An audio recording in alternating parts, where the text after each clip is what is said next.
저는 사도 바울이 마지막 순교 직전에 목회적인 아들이지요.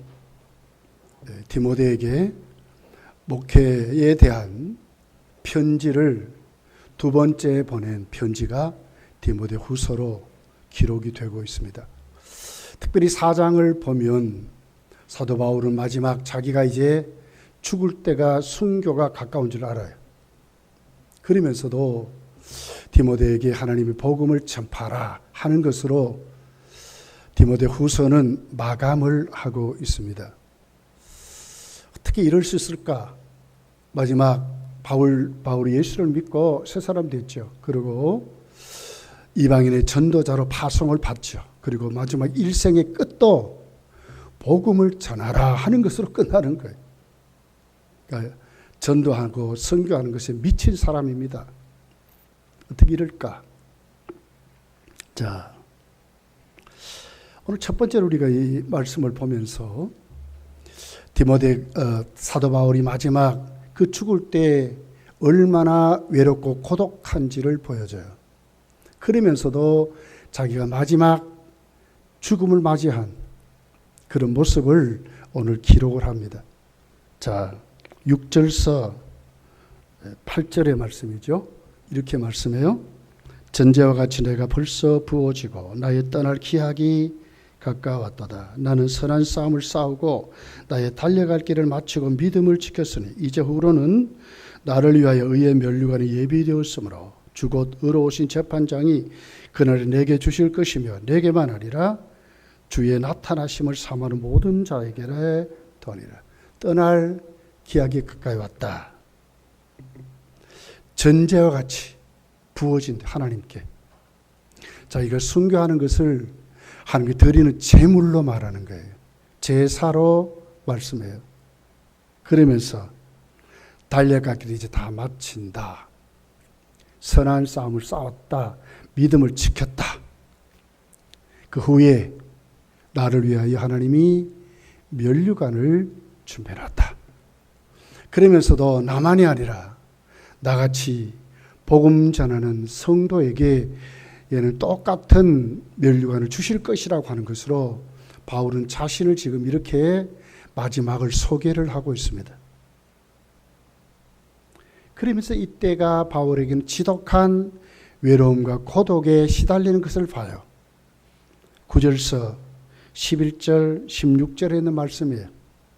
너는 어서 속히 내게로 오라. 왜 다 떠났다는 거예요.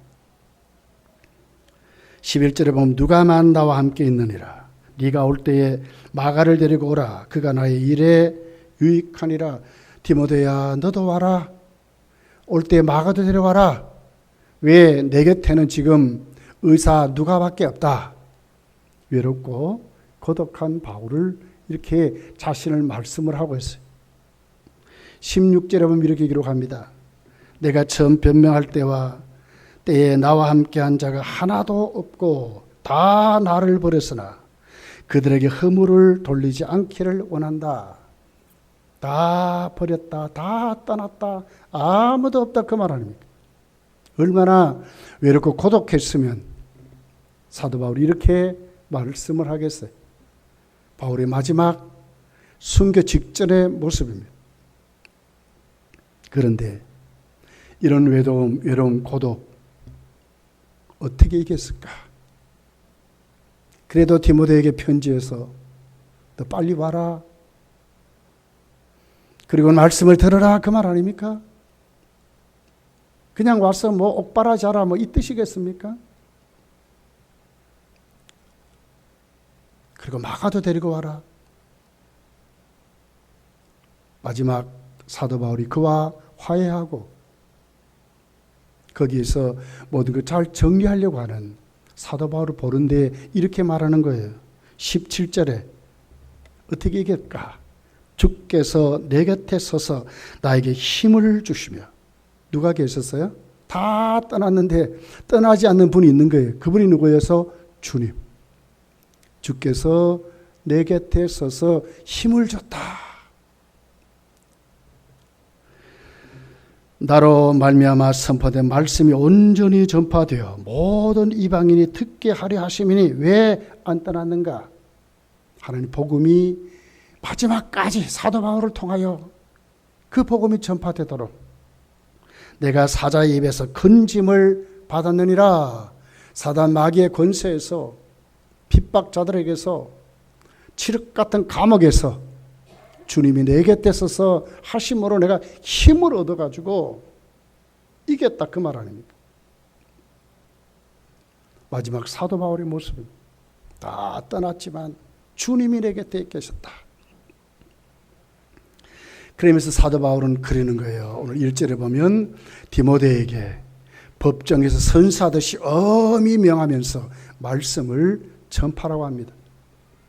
1절이죠. 하나님 앞과 살아있는 자와 죽은 자를 심판하실 그리스도 예수 앞에서, 누가 앞에서 그럽니까?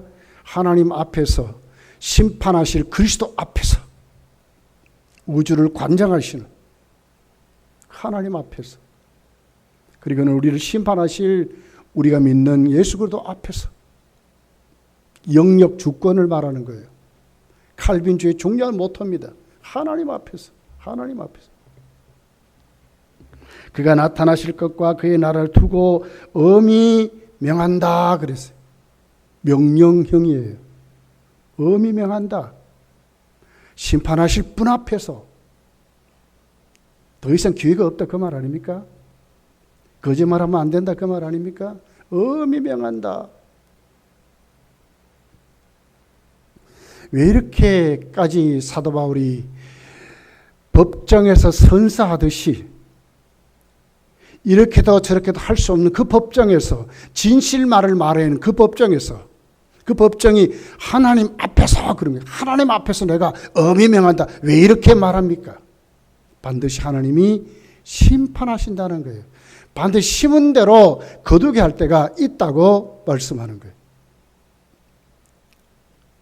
더 이상 기회가 없다 그 말 아닙니까? 디모데야, 너에게도, 나도 지금 그렇듯이 너도 지금 하나님 앞에서, 그리스도 예수 앞에 내가 지금 명하는데 너도 그리스도께서 심판하실 때가 있다. 그러니 말씀 똑바로 들어 그 말 아닙니까? 자, 그러면서 이렇게 말합니다. 복음을 전파하면서 어떤 조건에서든지 복음을 전할 것을 말씀을 합니다. 2절이죠. 너는 말씀을 전파하라. 때를 얻든지 못 얻든지 항상 힘쓰라. 범사의 오래 참음과 가르침으로 경책하며 경계하며 권하라. 때를 얻든지 못 얻든지 어떤 조건에서든 그 말 아닙니까? 좋을 때 나쁠 때, 실패할 때 성공할 때, 앞길이 막혔을 때, 형통할 때, 상관없이, 지역에 상관없이, 나라와 상관없이, 나이와 상관없이, 믿는 수준과 상관없이 우리를 심판하실 그 주님 앞에서 우리도 심판받는다는 거예요. 그러니 이런 기회 놓치지 말라 그 말 아닙니까? 어떻게 변해도 상관없이 말씀을 전파해라. 어떤 조건에서든지. 이런 망해가는 남쪽 유다를 바라보고 에스겔 선지자는 어떤 조건에든지 말씀을 전하는 하나님의 음성을 듣습니다. 에스겔서 2장 7절입니다. 그들은 심히 패역한 자라. 듣든지 아니 듣든지 너는 내 말을 고할지어다 이러거든요. 듣든지 아니 듣지 이거 상관없다 그 말 아닙니까? 인자야 에스겔에게 남쪽 유다는 멸망할 것입니다. 그런데도 불구하고 너는 가서 하나님 말씀을 전하라고 이렇게 말씀을 하고 있는 것입니다. 사실 저나 여러분에게도 오늘 이 말씀을 우리가 대하면서 우리 무엇을 느낍니까? 우리에게도 시간이 촉박하다는 거예요.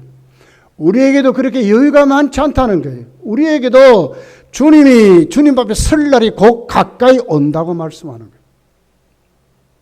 나에게도. 바울이 지금 죽음 직전에 있습니다. 그와 같이 디모데야 너도 그렇다.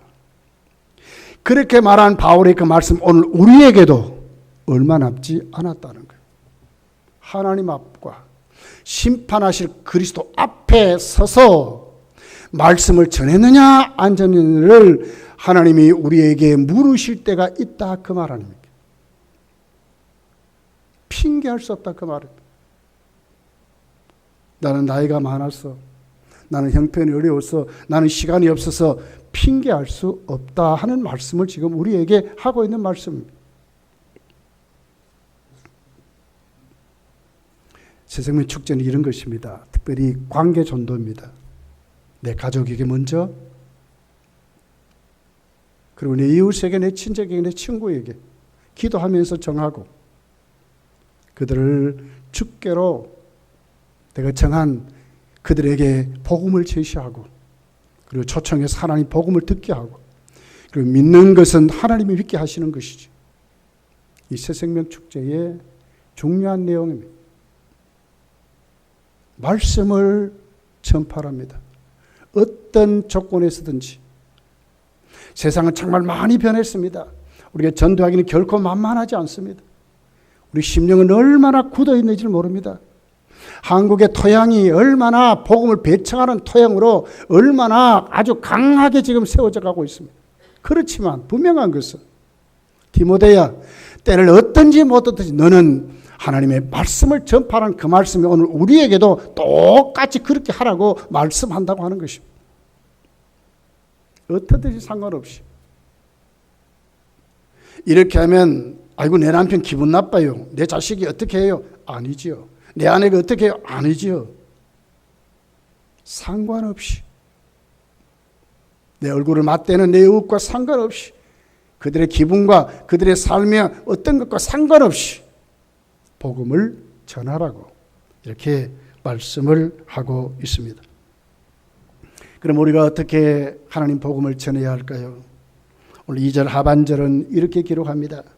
범사의 오래 참음과 가르침으로, 범사의 오래 참음과 가르침으로 인내해서 그리고는 하나님의 복음으로 경책하며 경계하며 권하라 그랬어요.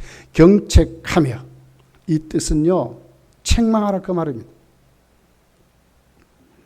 잘못된 것을 바르게 잡아라 그 말이거든요. 쉽게 말하면 우리에게 반드시 제시할 게 있습니다. 당신들 그렇게 살면 지옥 간다 하는 거예요. 반드시 제시하라 그 말이에요.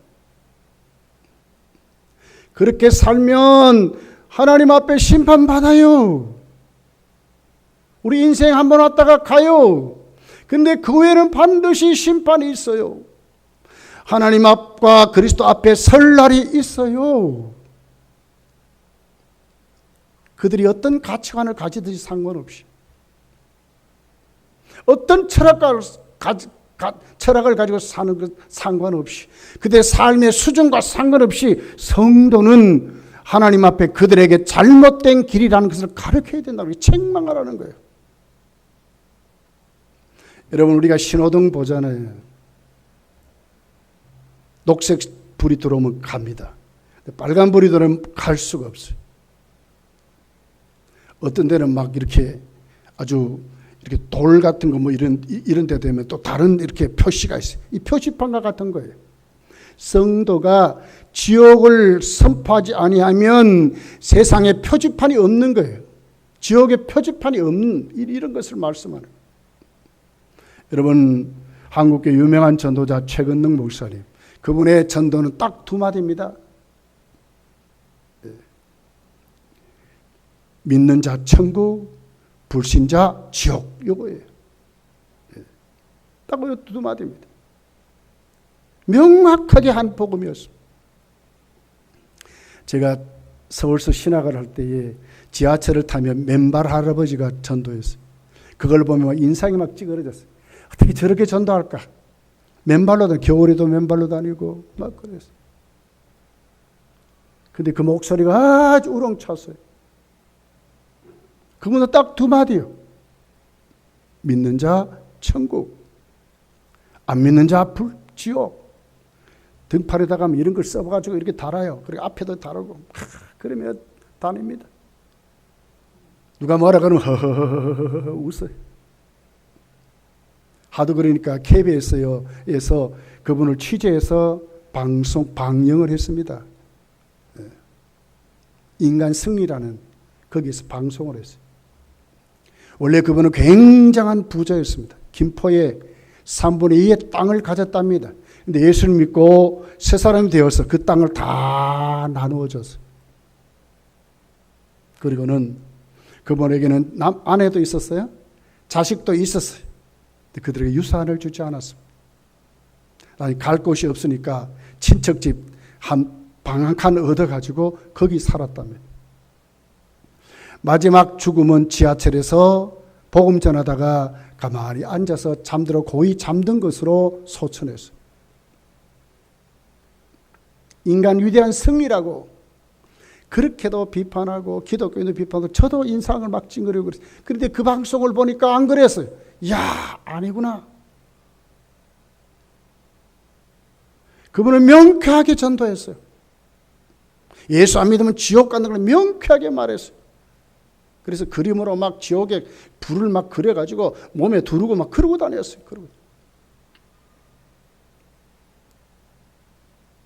경책한다는 말은 잘못된 길을 똑바로 지적하는 겁니다. 그 책망이 견책한 책망을 말하는 거예요. 경계하다 그랬어요. 충고한다 하는 말이에요. 죄를 범한 그들에게 충고하는 것을 말합니다. 견책하다, 책망한다 이 말씀은 조금 약한 말씀이지만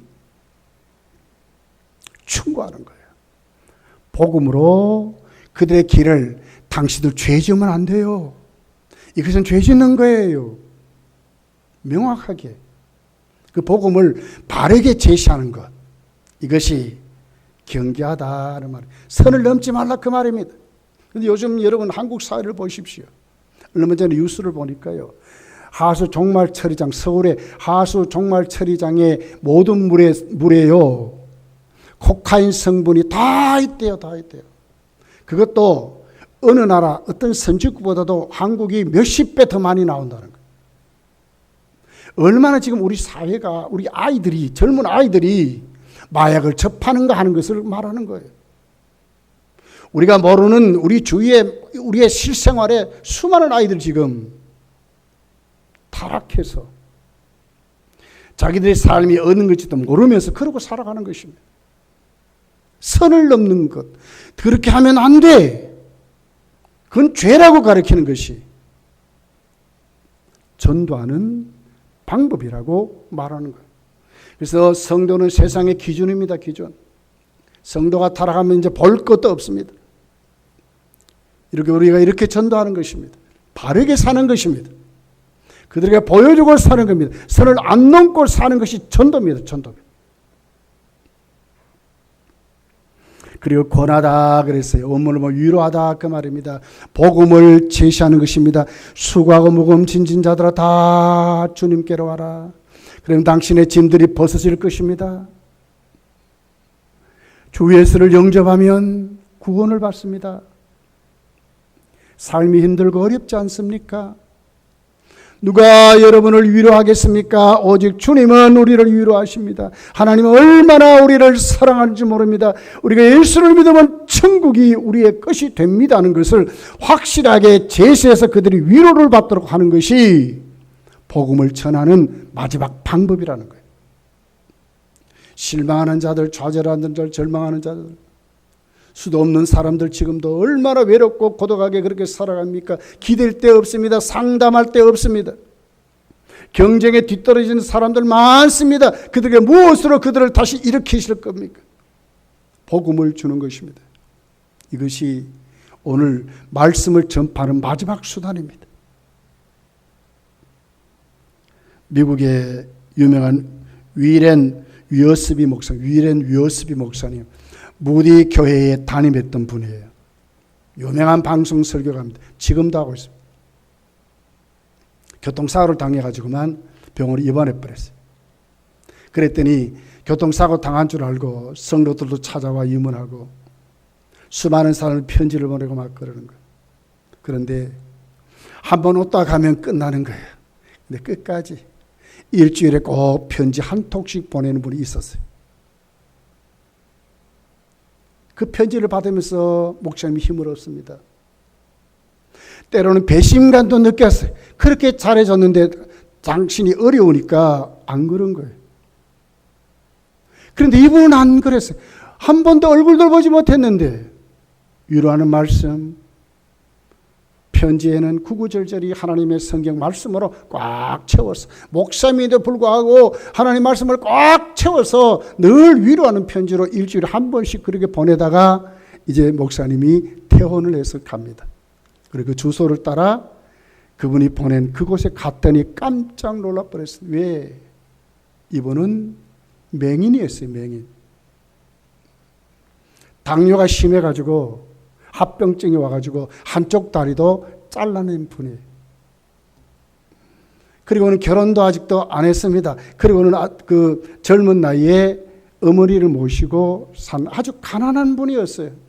근데 만나보니까 얼마나 행복한지는 몰라요. 그러면서 그가 간증합니다.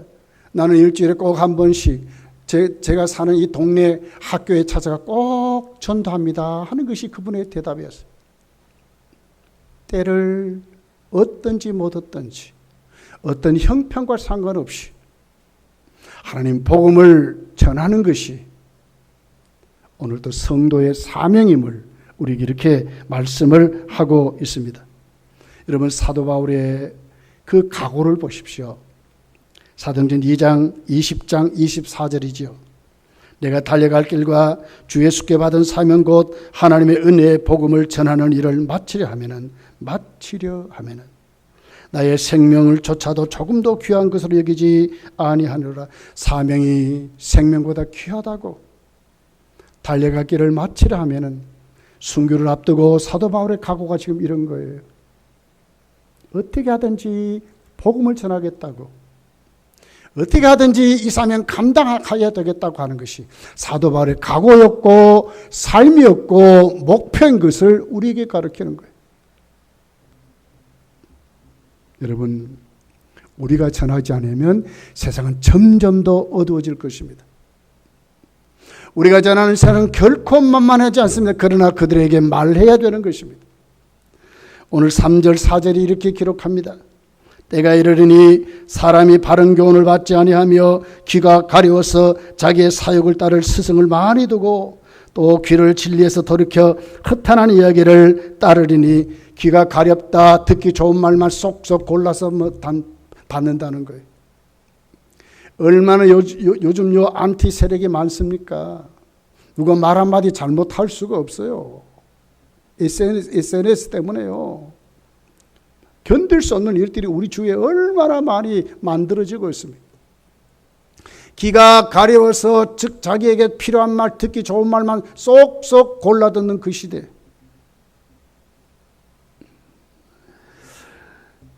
또 자기 욕심에 맞춰 세상에 많은 스승을 둔대. 어떻게 하든지 자기 좋은 것만 찾아다니면서 고르고 배우려고 요르고 있는 거예요. 조금만 귀에 거슬리면 분노하고 막 이런 시대예요.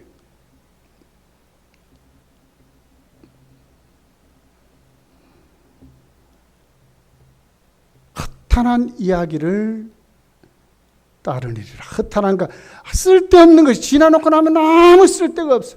나에게 아무 도움이 되지 않는 허탄한 것이래. 아무것도 아니에요. 겁이 되는 것만이.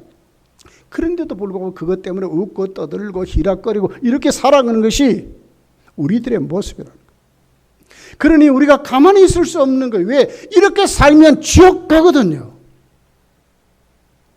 이렇게 살면 인생이 망하거든요. 이렇게 살면 세상은 점점 더 어두워지거든요. 그런데도 하나님 심판은 점점 가까이 오는 거예요. 성도는 가만히 있을 수 없는 거예요.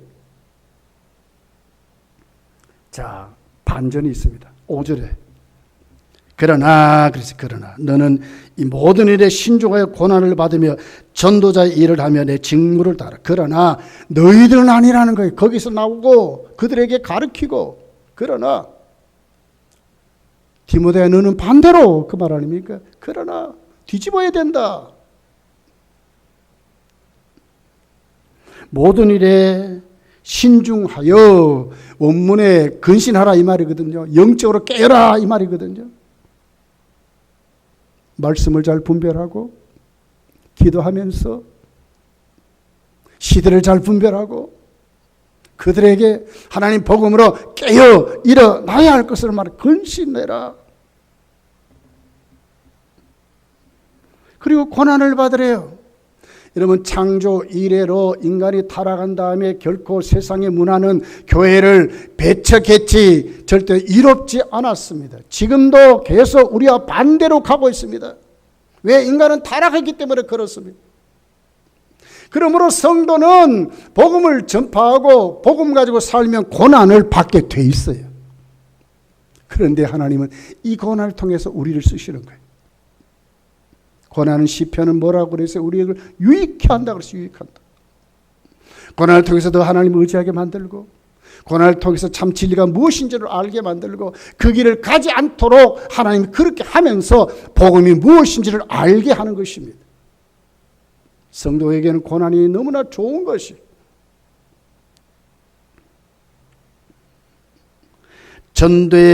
전도인의 일을 감당하랍니다. 그렇습니다.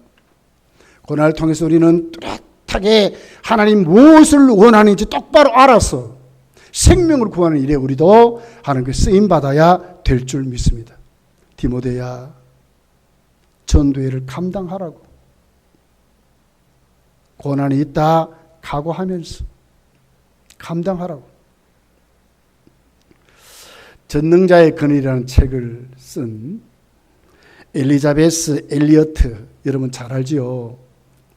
창끝이라는 그 영화 여러분 봤잖아요.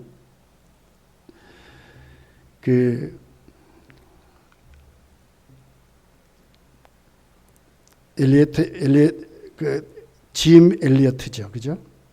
에콰도르 아우카라는 식민지 마을에 식인종들에게 선교하러 갑니다. 그리고 그 만나면서 오늘 그 엘리어트와 그의 친구 5명이 그 자리에서 다 죽습니다. 순교합니다. 그런데 그의 아내가 유품을 정리하면서 엘리어트의 일기장을 발견한 거예요. 그리고 일기장을 읽어봤어요. 그리고 일기장을 보다가 참 감동을 받는 거예요. 그래서 바로 다시 이제 그 식인종 마을 아우라는 그 식인종 마을에 이제 아내가 가서 선교를 해서 좋은 열매를 맺습니다. 그러면서 이 아내가 쓴 그 전능자의 근원이라는 그 책에 그 엘리어트의 그 기도문이 그대로 기록이 되어 있어요. 그 기도문이 이런 기도입니다. 보배도 하나, 시선도 하나, 주님도 하나이면 됩니다. 하나님, 마른 막대기 같은 저의 삶에 불을 붙이사 주님을 위해 온전히 소멸하게 하소서. 하나님, 저의 삶은 주님의 것이니 모두 태워 주소서. 저는 오래 사는 것을 원치 않습니다. 하나님, 저의 생명을 취하소서. 주님의 뜻이라면 저의 피를 취하소서. 주님의 삼키는 불로 저의 피를 태우소서. 저의 것이 아니기에 아끼지 않습니다. 주님, 가지소서. 모두 가지소서. 세상을 위해 희생으로 부으소서. 피는 주님의 제단 앞에 흐를 때만 가치가 있습니다. 이것이 엘리어트의 기도문이었어요. 순교하도록 나를 쓰소서, 그 기도 아닙니까? 이르고 에콰도르 식인종 마을에 갔다가 순교한 거예요. 그 기도 그대로 하나님이 받았어요. 값없이 없는 죽음이 아니었어요. 그 열정적인 그 선교의 열정이 순교로 승화되었고, 그 열정적인 그 기도가 아내에게 이루어져서 아내가 열매를 맺게 됐다고 말씀하는 거예요.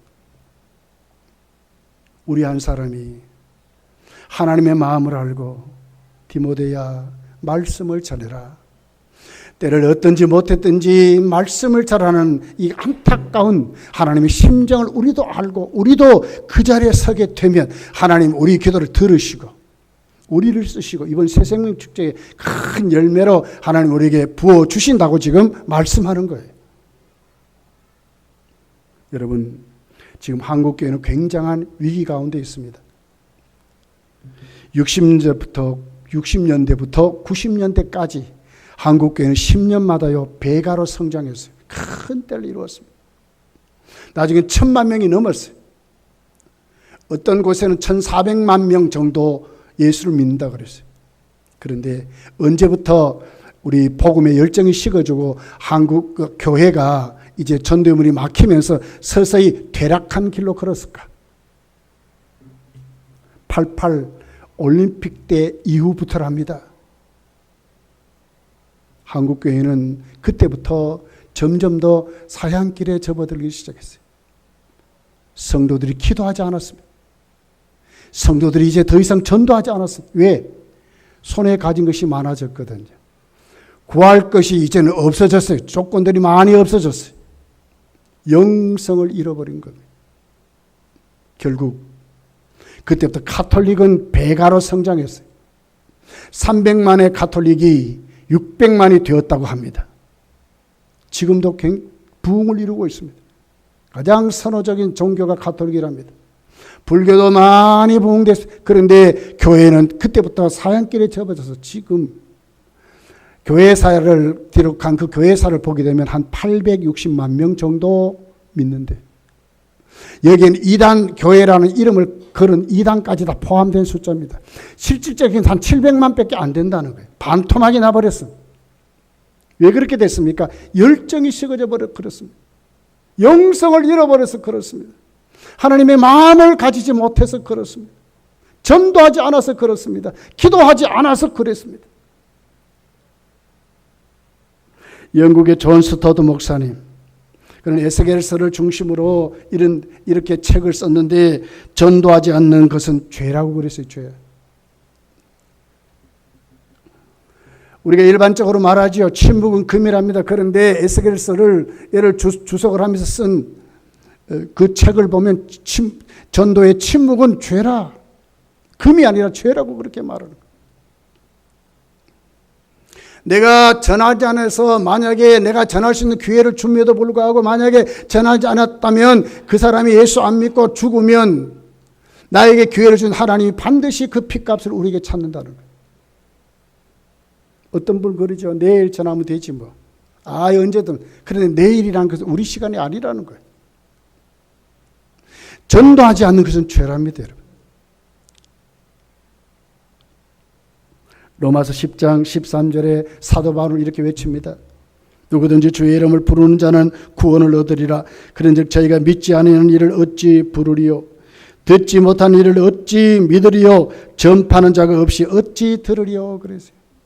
전파하지 않으면 복음이 전해질 수 없고 복음이 전해지지 아니하면 복음을 들을 수 없고 복음을 듣지 못하면 결국 예수 믿지 않고 지옥 간다 그 말 아닙니까? 누가 복음을 전해야 되겠습니까? 먼저는 우리들이 복음을 전해야 된다고 말씀을 지금 하고 있는 것입니다. 새생명 축제는 이런 것입니다. 복음을 전하는 운동입니다. 어떻게 하든지 우리가 가서 복음을 전하는 것, 고면하고 복음을 전하는 것, 지옥이 있다는 것을 반드시 가르치고 그렇게 살면 선을 넘는 것이라고 가르치고 참 위로 참 구원은 예수님께 있다는 것을 가르치는 것이 이번 새생명 축제 운동인 것입니다. 사도행전 4장 12절은 이렇게 구체적으로 확실히 말합니다. 다른 이로서는 구원을 받을 수 없나니 천하 사람 중에 구원을 받을 만한 다른 이름을 우리에게 주신 일이 없음이라 하였더라. 그렇습니다. 다른 이로서는 구원을 받을 수 없습니다. 예수를 믿어 그리스도의 보혈을 통해 우리가 죄사함을 받는 것입니다. 예수를 영접해야 하나님의 자녀가 되는 것입니다. 주 예수를 믿어야 우리가 구원을 받고 천국을 가는 것입니다. 다른 일을 이룰 수 없습니다. 누가 전해야 됩니까? 우리가 전해야 될 줄 믿습니다. 이번 우리 교회가 새생명 축제 운동은 이런 것입니다. 여러분 다 이 대열에 다 참여해서 전도하지 않는 것은 죄라 그러니까 가슴을 절절히 하나님 앞과 그리스도의 심판하실 그리스도 주 앞에 내가 세워짐을 우리가 똑바로 알고 우리 주님 오신 그날이 점점 진짜 가까이 왔잖아요. 우리가 전하지 않는 세상은 점점 더 어두워질 것입니다. 여러분 이번에 꼭 한 사람이 이상 기도하면서 꼭 전도해서 또 여러분의 이웃에게 꼭 전도해서 남편이 안 믿습니까? 남편에게 전도하십시오. 아내가 믿지 않습니까? 아내에게 전도하십시오. 자녀가 믿지 않습니까? 자녀에게 전도하십시오. 이웃이 믿지 않습니까? 이웃에게 전도하십시오. 그래서 오늘도 이 하나님 말씀 그대로 반드시 우리 주님께 을 통해서 구원받는 일이 얼마나 하나님이 기뻐하실까 아주 감격스럽게 생각하고 여러분 꼭 전도하는 귀한 기회가 되기를 예수님 축복합니다. 기도하겠습니다. 말씀